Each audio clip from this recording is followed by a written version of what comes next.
Things like this happen on a daily basis, and a lot of times we just, like just keep it going, or take it for granted. AEDs can save lives in a matter of seconds, but they can look intimidating for someone who's never used one. The newest member of our News 5 family, Bryn Caswell, she joins us tonight. And welcome to Cleveland, first and foremost. Thank you, Courtney. And you talked to a local mom who's hoping that this medical emergency can really help teach a lot of us how to use these AEDs. Yes, I did. I spoke to Nicole Ward, who was in disbelief when she saw the clip of Hamlin collapsing. That could have been her son, Denzel, who plays for the Browns. Her life work flashed before her eyes, and she knew her fight for heart health, education, and awareness is just beginning. You never know when a goodbye could be your last. That was very heartbreaking. In May 2016, Nicole Ward was cooking dinner while her husband, Paul Ward Jr., was at a spin class when all of a sudden her phone rang. Not even halfway through, I receive a call from his phone, and it's the lady on the other end, and she's just hysterical and sharing that, your husband fell off the bike. After being taken to the hospital, Paul suffered from cardiac arrest and died that day.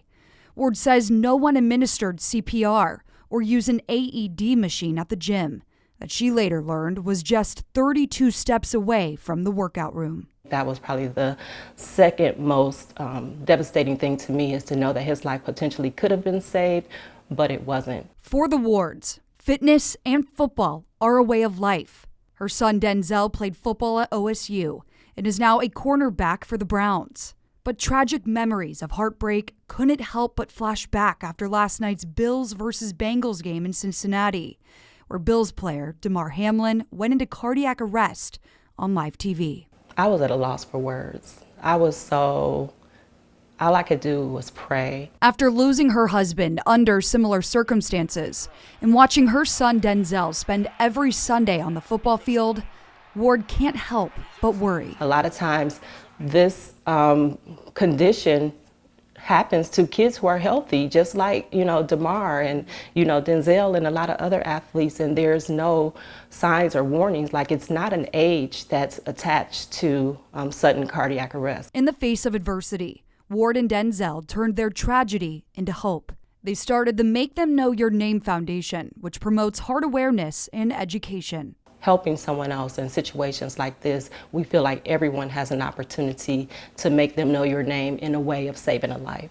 Warrensville Road Community Baptist Church received an AED machine from Nicole's foundation back in October. I spoke to the pastor, who tells me the need was high in his clergy. We've had some incidents within our experiences of worship as well as gathering when we needed to call medical professionals to attend to those who were in our facility. MTKYN also trained Pastor Gregory Walker's church members on how to use an AED.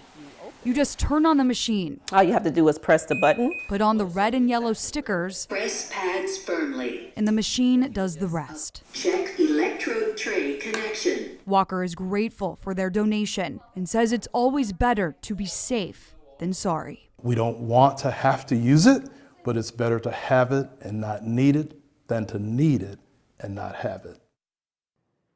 This year, for every Browns win, MTKYN donated an AED machine to someone in the community. 7 machines were donated as a result. To learn more about this foundation or how to get involved, check out our website, news5cleveland.com.